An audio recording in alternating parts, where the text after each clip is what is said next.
মুসলমানেরা খুঁজতেছে ইসলাম নাই, হিন্দুরা খুঁজতেছে শান্তি নাই। এখন ইসলামও নাই, শান্তিও নাই, এরা দুইজন গেল কোথায়? পরে এক ছেলে বলতেছে 14ই ফেব্রুয়ারি ভ্যালেন্টাইন ডে, বিশ্ব ভালোবাসা দিবসকে এরা ইতিহাস বানা দিছে। কি মনে করতেছেন বিয়ার আগে যে বাংলাদেশে ভ্যালেন্টাইন ডে পালন হয়, আল্লাহর কোরআন শুধু মাদ্রাসায় থাকলে হবে না, এই কোরআন সংসদে নিয়ে যাওয়া লাগবে। ধরে দণ্ড ধরে না শান্তি খোঁজেন। আমি জনগণের সঙ্গে প্রতারণা করলাম, জনগণ দেখলো হাইকোর্ট সুপ্রিম কোর্ট চলবে না, আসল জায়গায় বিচার দেওয়া লাগবে। জনগণ কথা ঠিক কিনা? আল্লাহ ধরে না নামটা করে নামায় ভারতে পাঠায় দিছে। জনগণ কথা ঠিক কিনা? কি বুঝতেছেন? যাওয়া লাগবে। কোন বনের পাখি তুমি, আইলারে কোন বনে, আবার কোন বনেতে যাইতে হবে। দুনিয়াতে আসার পরে খালি যাওয়ার চিন্তা যদি আমাদের কলিজার মধ্যে থাকতো, আমরা কোনোদিন ফ্যাসিস্ট, কোনোদিন স্বৈরাচার হতে পারতাম না। জনগণ কথা ঠিক কি? কিন্তু না, আসার পরে যাওয়ার কথা আমাদের মনে নেই। এপারে তোর বসত বাড়ি, ওই পারে তোর বাসা। গান শুনছেন? আগে তো নেতাকে নাম না দিলে মাহফিলে হতো না, ঠিক না? আপনারা আজকে ব্যতিক্রম বিজ্ঞাপন দিলেন বক্তার সামনে, যেখানে নেতার নাম নাই। আজকের এই মাহফিলে সম্মানিত সুধীজন, আজকের এই মাহফিলের প্রধান পৃষ্ঠপোষক, সার্বিক ব্যবস্থাপনায় মাহমুদুন নবী স্বপন, মাহমুদুন নবী স্বপন, মানে আমার ভাইরা, মাশাআল্লাহ। সম্মানিত ওলামায়ে কেরাম, এ জাতির শ্রেষ্ঠ সন্তান আপনাদের মাঝে মাঝে যিনারা বসে আছেন, আলেম ওলামা যেখানে, আজকে আলেম ওলামা আপনাদের মাঝে মাঝে আছে না নাই? মঞ্চে যিনারা উপস্থিত আছেন, মাগরিবের নামাজের পর থেকে এত রাত পর্যন্ত কোরআন হাদিসের আলোকে অত্যন্ত গুরুত্বপূর্ণ আলোচনা করে শোনালেন। আলেম ওলামা সহ আজকের মাহফিলের বক্তাগণকে অন্তরের অন্তঃস্থল থেকে আমি শুভেচ্ছা জ্ঞাপন করছি। এই মুহূর্তে আমার সামনে যারা বসে আছেন, জায়গা না পাওয়ার কারণে যেনারা দাঁড়িয়ে আছেন, মাইকের প্রতিধ্বনি দেওয়া যাবে না, ইকো বন্ধ করা লাগবে। আরে পাগলারা, আমরা যে সময়ের বক্তা তখন ইকো মিকো কিছু ছিল, এখনকার ডিজিটাল বক্তাকে ইকো লাগে। আমি প্রথম যখন ওয়াজ শুরু করছিলাম তখন ওই মাঝখানে একটা বাঁশের মাথার ডুঙ্গি দিয়ে, বুঝলেন, এই সামিয়ানার তলে উঁচু করে রাখতো, চারিদিকে দড়ি লাগাইতো, আর বাঁশের খুঁটির দুটো হরণ দিত। যখন যে পাড়ার লোকেরা শুনবে সেই পাড়ায় ঘুরে দিত, আর একটা লাটু মার্কা মাইক্রোফোন মুখ লাগা কথা বলা লাগতো। আর আমাকে ইকো লাগে, এমনি শব্দ হলে আলহামদুলিল্লাহ।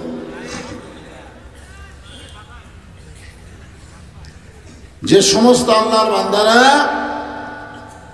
আমার সামনে বসে আছেন, দাঁড়িয়ে আছেন, আমি আমার অন্তরের অন্তঃস্থল থেকে আপনাদের সবাইকে শুভেচ্ছা জ্ঞাপন করছি।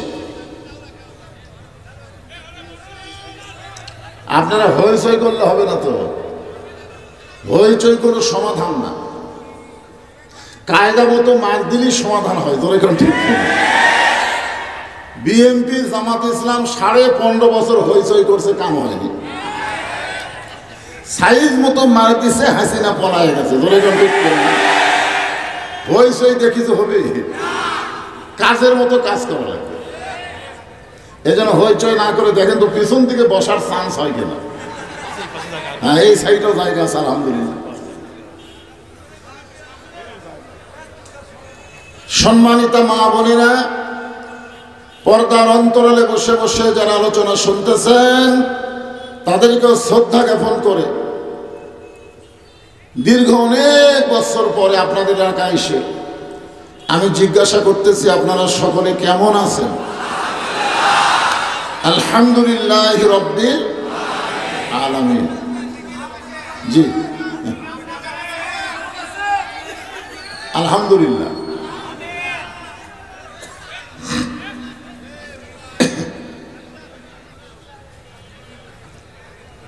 যে আল্লাহ শারীরিক সুস্থতা দান করে মানসিক প্রশান্তি লাভের জন্য আজকের এই জান্নাতের বাগানে কবুল করলেন, আমরা খুশি না বেজার?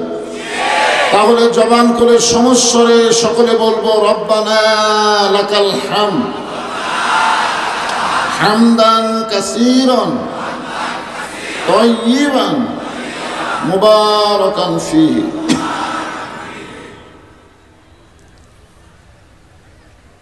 গত বছর পোরশা থানায়, এটা নওগাঁ জেলা, এক হিন্দু এসে আমার হাতে ইসলাম গ্রহণ করলো। একটা হিন্দু তো ইসলাম গ্রহণ করার পরে আমি ওকে জিজ্ঞাসা করলাম, বাবা তুমি মুসলমান হলে কেন? তো বলে, হুজুর কবরস্থানের জন্য। কিসের জন্য? কবরস্থানের জন্য।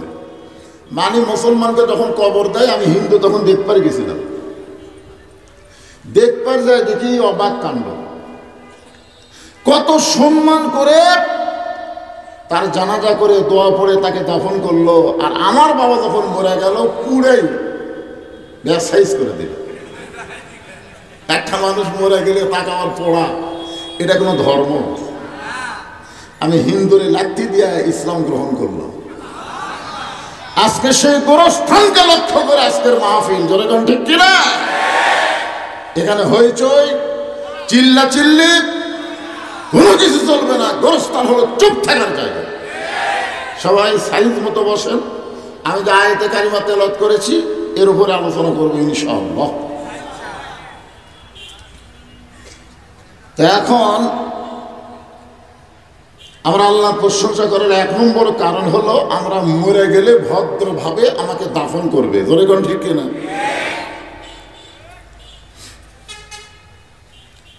আল্লাহর প্রশংসা করার কারণ হলো, হিন্দু বৌদ্ধ খ্রিস্টানদের ঘরে না পাঠায় আল্লাহ সরাসরি আমাদেরকে মুসলমানের ঘরে কবুল করেছেন। আলহামদুলিল্লাহ। আল্লাহর প্রশংসা করার কারণ হলো, মরে যাওয়ার সঙ্গে সঙ্গে আমাদের কেউ থাকবে না, কিন্তু আমরা মুসলমান শেষ নবীর উম্মত হওয়ার কারণে আমাদের নবী আমাদের উকিল হয়ে, ব্যারিস্টার হয়ে আমাদেরকে সুপারিশ করে জান্নাতে পৌঁছে দিবেন। খুশি না বেজার? তাহলে খালি নবী বললে হবে না। এখানে আমি বলেছি আল্লাহুম্মা সাল্লি আলা সাইয়্যিদিনা, আমাদের নবীকে নবী বলবেন, আর অন্য একটা সাধারণ মানুষকে আপনি নেতা মানবেন?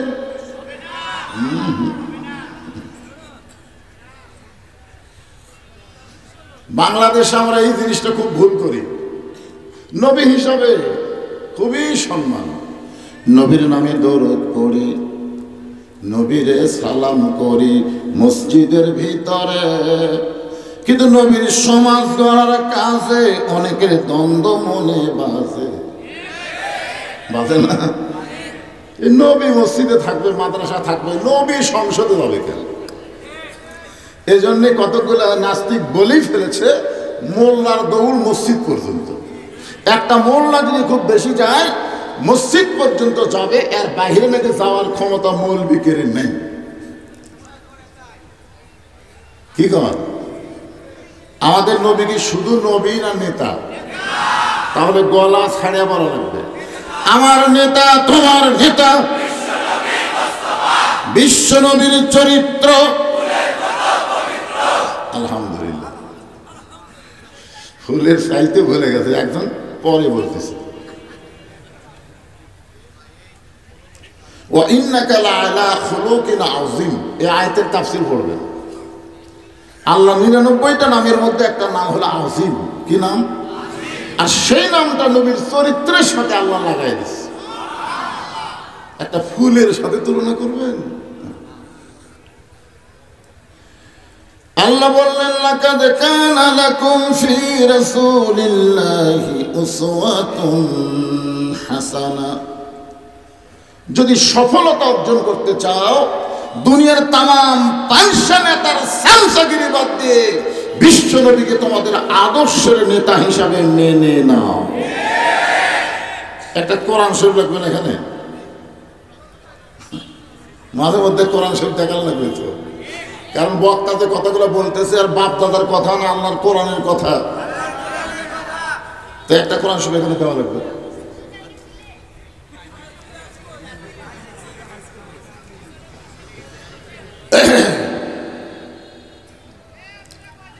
আল্লাহর প্রশংসা করার কারণ হলো যে কোরআন থেকে বক্তার আলোচনা করবে, ওয়াজ করবে, তাফসির করবে, এই কোরআনে কোনো সন্দেহ আছে মনে হয়? তাহলে সব বললেন না কেন? এই কোরআনে কোনো ধোঁকা, এই কোরআনে কোনো গোজামিল। 54 বছর আমাদের বাংলাদেশ যে আইন দিয়ে চলেছে, যে সমাজ দিয়ে চলেছে, যে রাষ্ট্র দিয়ে চলেছে, আপনারা বলেন তো তার মধ্যে ভুল আছে না নাই? ধোঁকা আছে না নাই? গোজামিল আছে না নাই? ডক্টর কামালের সংবিধানের মধ্যে ভুল আছে না নাই? সন্দেহ আছে না নাই? গোজামিল আছে না নাই? আপনার শান্তি কোথায় খোঁজেন? শান্তি কোথায়? ওই ঈশ্বরদী নাম শুনছেন? আমার চা স্টলে চা খাওয়ার গেছি, ইতিমধ্যে এক লোক হানফান করে সে বলতেছে ইসলামও নাই শান্তিও নেই, ইসলামও নাই শান্তিও নেই। আমি ওর কাছে দিয়ে বললাম, ভাই আপনি ঠিকই বলছেন, ইসলাম না থাকলে শান্তি থাকবে না ভাই। বলে না হুজুর, এটা সেই ইসলাম না।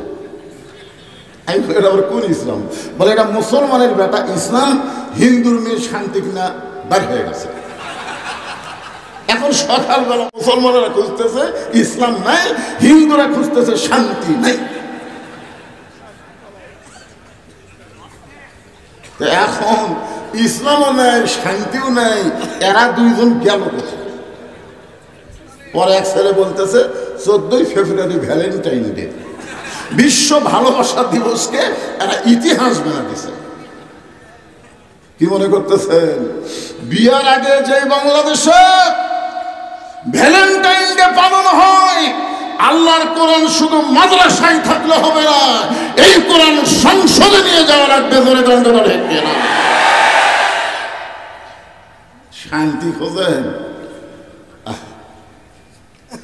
আমি সেই পবিত্র কালামুল্লাহ শরীফ থেকে, আমাদের বগুড়াতে কোনো মানুষ যখন মারা যায় তখন সকলে শোনার পরে এই কথাটা বলে, ইন্না লিল্লাহি ওয়া ইন্না ইলাইহি রাজিউন। আপনাদের পাবনার খবর কি?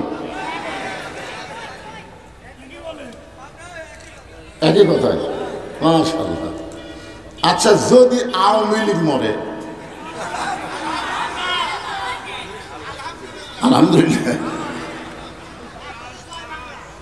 শোনেন, এই মাহফিলে আমরা যারা বসে আছি ভাই, আমরা যারা বসে আছি, আমরা বাহিরে 14 দল 20 দল করতে পারি কি পারি না? কিন্তু মসজিদের মধ্যে যখন ঢুকি তখন আমাদের কোনো দল থাকে না, সব দল ভাঙ্গা আমাদের এক কাতার করা লাগে। ধরে করে কথা ঠিক না? আজকে গোরস্থানের মাহফিল, এই গোরস্থানে আওয়ামী লীগও শুয়ে আছে, বিএনপিও শুয়ে আছে, জামাতও শুয়ে আছে, তাবলিগ পীর মুরিদি সবাই শুয়ে আছে। ধরে করে ঠিক কিনা? আর আমরাও যতই দল বাহিরে করি না কেন, মরার পরে কিন্তু অন্য গোরস্থান খুঁজবে না, একই কবরস্থানে সবাইকে দাফন হওয়া লাগবে। ধরে করে ঠিক কিনা? এই জন্য আমি যতক্ষণ ওয়াজ করবো ততক্ষণ আমরা এক দল।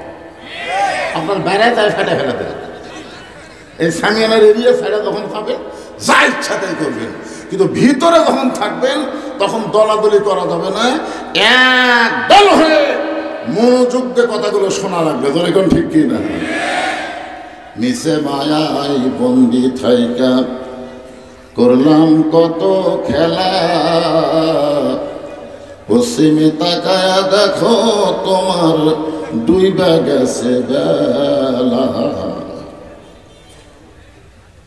আল্লাহ নবীর ডবল জামাই ওসমান গনি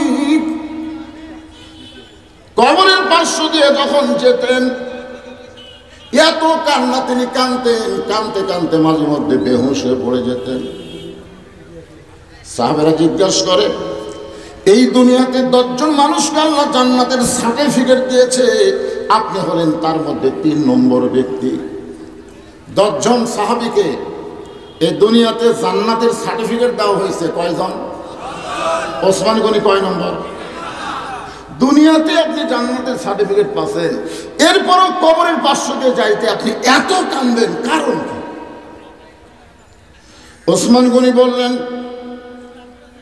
দুনিয়াতে আমি যখন আছি আমার সঙ্গে কেউ না কেউ আছে, হাসরের ময়দানে যখন যাব তখন আমার সঙ্গে অনেকেই থাকবে, জান্নাতে যখন যাব অনেকে আমার সঙ্গে জান্নাতে থাকবে, এমনকি যদি আমি জাহান্নামেও যাই আমার সঙ্গে অনেক মানুষের বসবাস হবে। কিন্তু অন্ধকার কবরে আমি যখন যাব ওই কবরে আমার সঙ্গে কেউ থাকবে না। 50,000 বছর কবরে কেমনে থাকবো, এই চিন্তা যখন আমার মনের মধ্যে, আমি কবর দেখলে আর স্থির থাকতে পারি না। আরে কি চিন্তা কবর নিয়ে।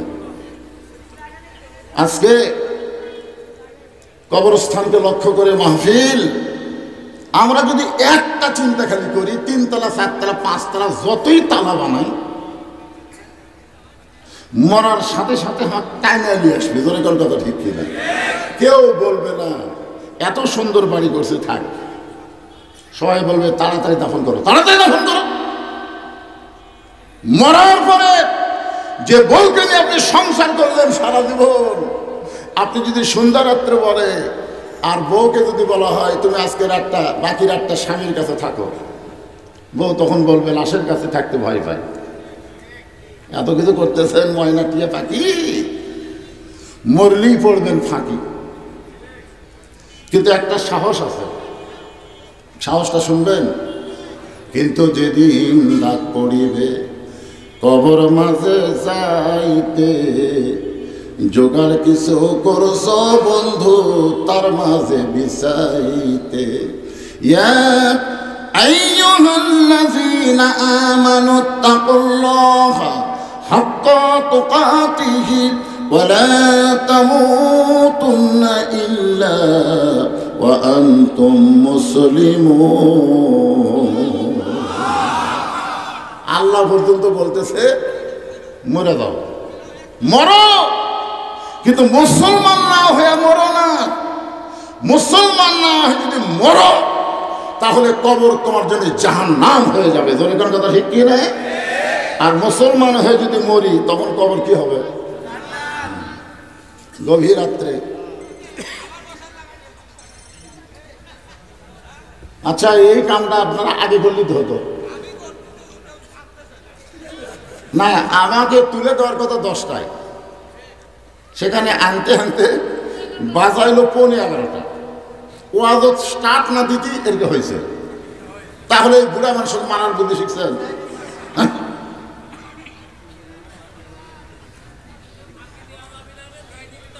হ্যাঁ না, সে যে ফাঁকিতে দেয়, এই বক্তা ফাঁকি দেওয়ার আপনার কোনদিন দেখছেন? হ্যাঁ, ঘড়ি দেখে আমি ওয়াজই করি না। এখনকার বক্তারা 30 মিনিট 40 মিনিট, আলহামদুলিল্লাহ।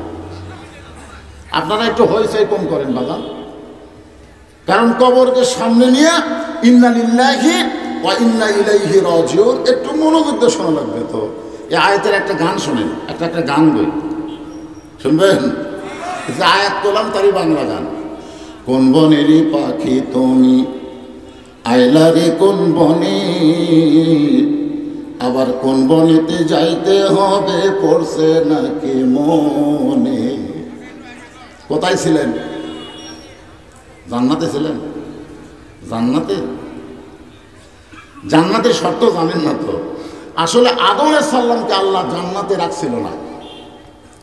জান্নাতে আল্লাহ রাখে নাই, কারণ জান্নাতের শর্ত হলো ওয়ালা তাশতাহি আনফুসুকুম, জান্নাতেরা যা চাবে আল্লাহ তাই দিবে। বলে কেন সুবহানাল্লাহ। আর এই জান্নাতটা কখন পাবে?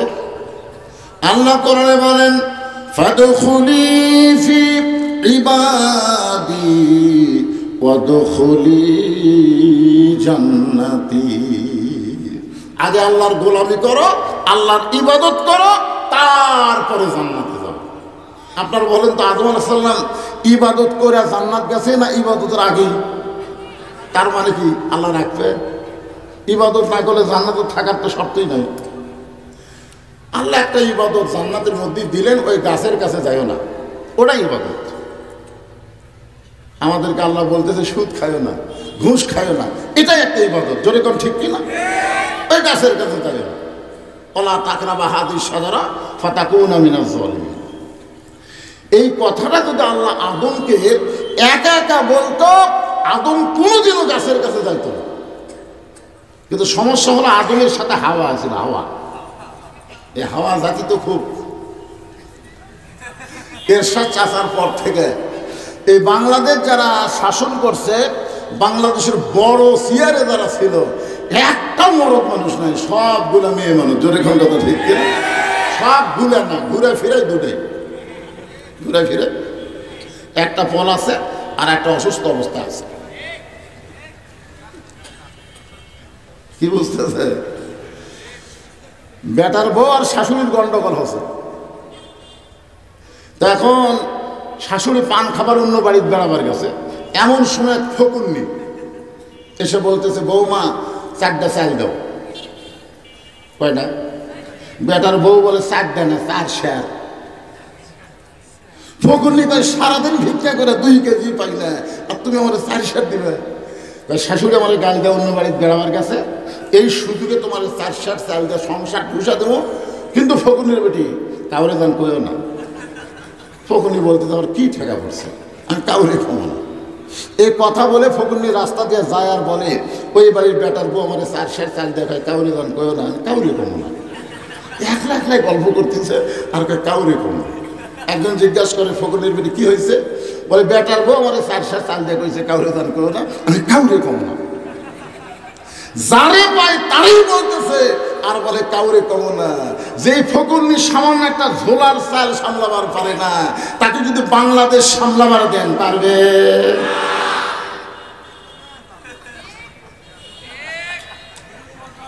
আল্লাহ বলতেছে ওই গাছের কাছে যাইও না।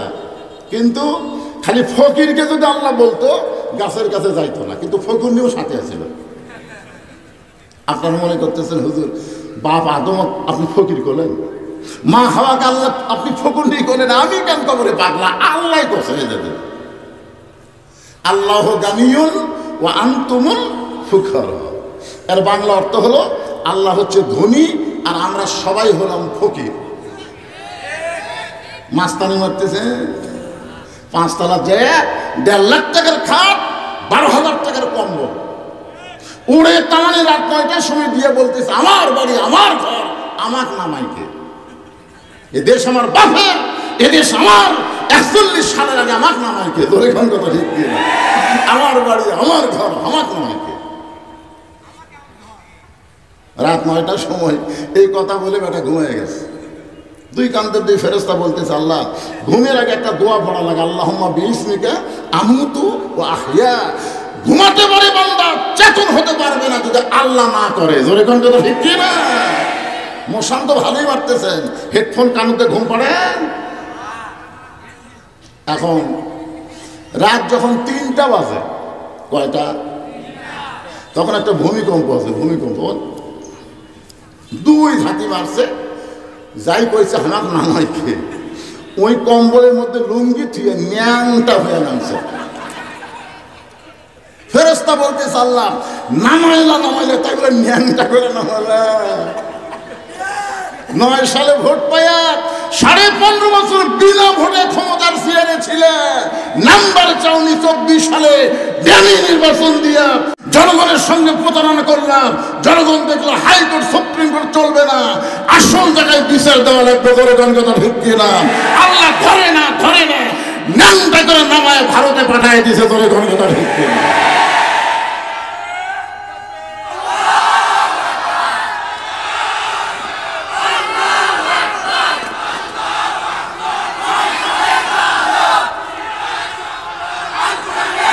লিল্লাহি তাকবীর।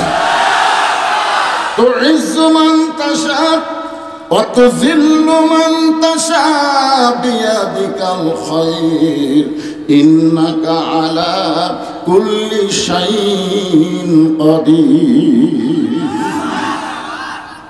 তাহলে কি বুঝতেছেন? যাওয়া লাগবে? কোন বনের পাখি তুমি? আইলারে কোন বনে, আবার কোন বনেতে যাইতে হবে? দুনিয়াতে আসার পরে খালি যাওয়ার চিন্তা যদি আমাদের কলিজার মধ্যে থাকতো, আমরা কোনোদিন ফ্যাসিস্ট, কোনোদিন স্বৈরাচার হতে পারতাম না। জোরে কোন কথা ঠিক কি? কিন্তু না, আসার পরে যাওয়ার কথা আমাদের মনে নেই। গভীর রাত্রে আল্লাহর নবী ঘুম থেকে চেতন পাইছে। চেতন পাওয়ার পরে দেখে উম্মাহাতুল মুমিনিন মা খাদিজা ছোট বাচ্চার মতন কাঁদতেছে। রাসূল বলে, খাদিজা, এই গভীর রাত্রে দুনিয়ার সবাই ঘুম পাড়ে, আমি নবীও ঘুম পাড়ি, অথচ আপনি ঘুমান না। খাদিজা বলে, রাসূলুল্লাহ, যেদিন থেকে আপনাকে স্বামী হিসাবে স্বীকার করেছি সেদিন থেকে আমার একটা নিয়ম হয়েছে, আপনি না ঘুমাইলে আমি কোনোদিন ঘুমাই না। সাল্লাল্লাহু আলাইহি না? আল্লাহ রাসূল চমকে বলতে, খাদিজা, এইটা কেমন কথা? আমি না ঘুমাইলে আপনি ঘুমান না কেন? বলে, আপনি বলেন তো হুজুর, দুনিয়াতে যখন বিয়ে হয় তখন বইয়ের হাত স্বামীর হাতে তুলে দেয়। দুনিয়াতে যত বিয়ে হয়, আপনারা দেখছেন বিয়ে, দেখবেন মেয়ের বাপকে তো ছেলের হাতে তুলে দেয়, আজ থেকে আমার মেয়ের দায়িত্ব তোমাকে দিলাম। কিন্তু খাদিজা বলতেছি, ইয়া রাসূলুল্লাহ, আমার ভাগ্য এমন ভাগ্য যে আমার হাত আপনার হাতে কেউ তুলে দেয়নি, বরং আপনার চাচা আপনার দুই হাত আমার হাতে তুলে দিয়ে বলেছে, মা, আজ থেকে এতিমের দায়িত্ব তোমাকে দিয়ে দিলাম। শিশুকালে ময়রা গেছে মা, গর্বে থাকতে মরছে পিতা, নবী চোখে দেখলেন না। কে করিবে লালন পালন, কে দিবে সান্ত্বনা, এই দুনিয়ার বড় এতিম নবী ছিলেন একজনা। ওগো আল্লাহর নবী, আপনি যখন ঘুমায় গেছেন, এমন সময় আমি ঘুমের দোয়া পড়তেছি, আল্লাহুম্মা বিইসমিকা আমুতু ওয়া আহইয়া।